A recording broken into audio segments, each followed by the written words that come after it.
So the positive psychology group did a study with chemotherapy patients.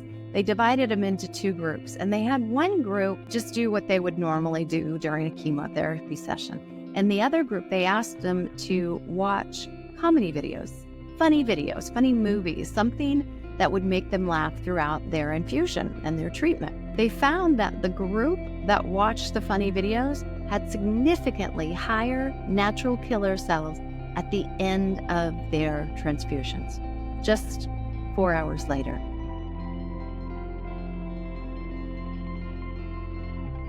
Hello, and welcome to this week's Factor in Action video. This is Karla, and today I'm looking forward to talking to you about releasing suppressed emotions and increasing positive emotions. So our emotions play a really important part in our health. And if you're feeling a lot of stress, a lot of anxiety, a lot of fear over a recent diagnosis, there's a really good reason why you're going to want to look into this and see about managing those emotions. So in this episode, I'll give you some tips on how you can do that. And first, I'll tell you a little bit about releasing emotions. So in the radical remission research, we know that over 1,500 survivors all utilized some method of releasing suppressed or repressed emotions. Somehow they relieved their stress and their fear and their anxiety. And often people find that once they get a diagnosis, there may have been a stressful event or a traumatic event in their past that contributed to the blockage and the opportunity for disease to occur. People often look for what's the trauma I need to let go of, that I need to work through, that I need to release, or what are the emotions that I've been stuffing? Why have I been staying silent? Why have I been so angry? What do I need to change in my life to let go of that? So there's a lot of different ways that emotions can show up and get stuck in the body. It can be big traumas, which definitely need some professional help to work through, or it can be little traumas, or it can be things that you didn't even really think of as a trauma. Getting bullied as a kid, you may not have thought that was a trauma, but that's stuff that when you're little, you don't process appropriately. And we never look back. We never consider what we might need to change about the way we think or the limiting beliefs that we hold on to, etc. So it's a really good idea to take a look at what you believe.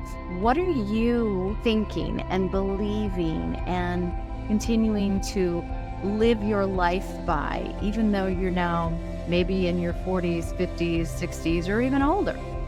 So it's important to start noticing your thoughts and your emotions. And when it comes to the emotions, we know from studies on stress management, for instance, that it affects our immune system. So stress is not our friend, but we can't get rid of all stress, right? We can't get rid of every single stressful event, situation, person, etc. in our lives.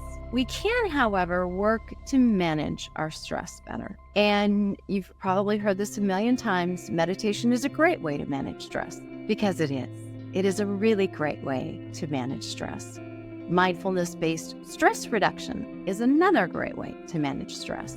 It is a type of meditation. And we know that mindfulness-based stress reduction by Jon Kabat-Zinn has been the subject of thousands of studies. So you could go look at pubmed.gov and look for your diagnosis plus MBSR or mindfulness-based stress reduction, and see what kind of studies have been done that might help you. And knowing that there's evidence can be really beneficial and convince you that, yes, it's the right thing to do. But we know that those who practice regulating their nervous systems have a higher immune function. They have higher natural killer cell activity, which is really important when you have cancer. So those natural killer cells are the scouts that go in and look for the cancer cells and destroy them via apoptosis. And those subjects in the studies that practiced regulating their nervous systems had a higher survival rate. They had longevity and less recurrence. All really important things when you're looking to live the healthiest, longest life that you can. So releasing emotions can be done in so many different ways. It's going to depend on what works for you, what resonates for you. You might just need to scream into your pillow, or do some boxing, or dance it out, or listen to some emotional music that lets you have a cathartic cry. Those are some simple ways that you can do this on your own. Also, journaling at home, journaling about events, about how you felt, about what you thought, really help you to process and think through and notice what you might need to make changes to. Many of us, however, will need a therapist to help us, some professional that can take us through deeper trauma resolution practices. So if you do have the deeper trauma, the bigger traumas, seek professional help. You might want to try EMDR. It's another technique, eye movement desensitization reprocessing. You do need a professional to help you through that. But it is something that has helped a lot of people with post-traumatic stress disorder. Emotional freedom technique, tapping, EFT, that's all the same thing. It can be really helpful, and it's something that you can do on your own. You just need a little help to learn it, to learn the phrases, to learn how you do the tapping. You can do tapping on one side of your body and the other, but there's also certain meridian points that you can tap.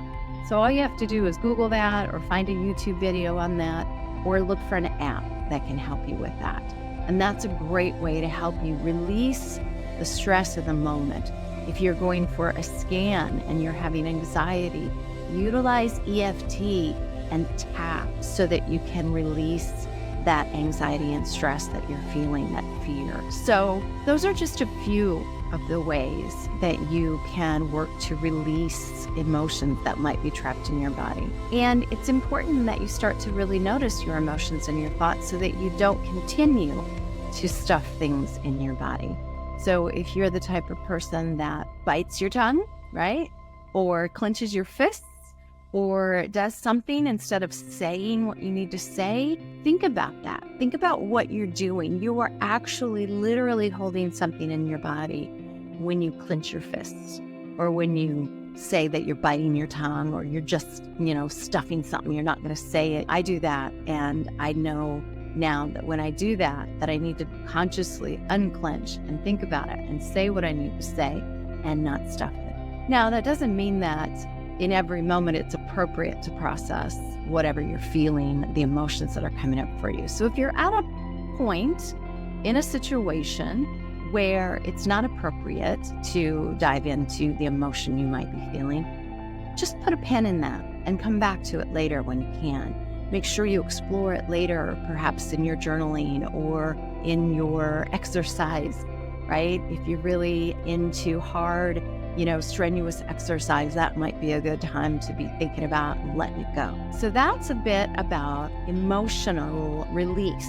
Let's talk about increasing our positive emotions. We know from the Radical Remission research that it's also very important to increase the amount of positive emotion we have, because positive emotions release the good hormones into our bloodstream. So by feeling happy, smiling, experiencing joy or peace or any contentment, those are good feelings to feel, so that you are releasing those good hormones and you're in that relaxed state. When we talk about our sympathetic nervous system, there's the fight, flight, and freeze. That goes along with the stress and the releasing suppressed emotions. But I want to take a moment to mention it, because you can either be in that stress response or you can be in a relaxation response.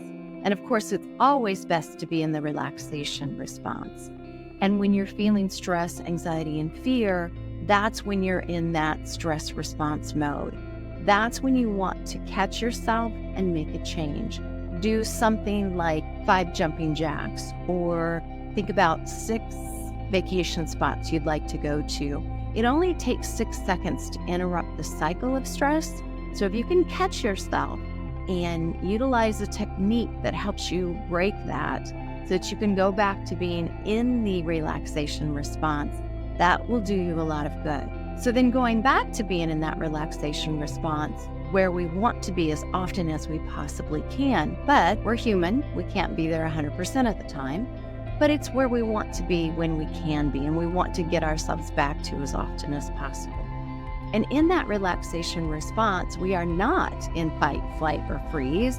We are able to do things at will. We are able to choose what we want to do. We are able to do things that bring us joy. We're able to have a beautiful conversation with someone over a nice meal, anything like that. Getting in that relaxation response is such an important thing to do for our health and our healing. You can do that in many ways. Again, meditation can help you get there. Exercise can help you get there. Dancing, music, talking with someone you love and having a conversation that brings you peace and contentment. Sitting in nature and just enjoying a beautiful sunrise or sunset. Those are all ways that you can bring yourself back into that relaxation response so that those good hormones are releasing themselves into your bloodstream and helping to build your immune system back up. And we know from research that there is a significant change that laughter can have on our bodies. So the positive psychology group did a study with chemotherapy patients. They divided them into two groups, and they had one group just do what they would normally do during a chemotherapy session. And the other group, they asked them to watch comedy videos, funny movies, something that would make them laugh throughout their infusion and their treatment. They found that the group that watched the funny videos had significantly higher natural killer cells at the end of their transfusions, just 4 hours later. So it's practically instantaneous. And they continued to follow these two groups over the course of their treatment cycles, and the results were consistent. Those who laughed during treatment had significantly higher natural killer cells, and their immune systems bounced back much faster than those who did not watch the funny comedy videos. So our thoughts and emotions are intimately connected to our immune system, and it's important that you work at feeling joy, peace, laughter, happiness as often as you can, so that your pituitary gland releases the serotonin, oxytocin, and endorphins that are going to help build your immune system. But knowing that we're human, be gentle with yourself. It is okay to feel sadness and fear and anger and anxiety, etc. Feel it, process it fully, and release it. And then exercise that positivity muscle so that you can get back to that relaxation response as quickly and as easily as possible. So thank you for listening in on today's Factor in Action. I hope that these tips were helpful to you.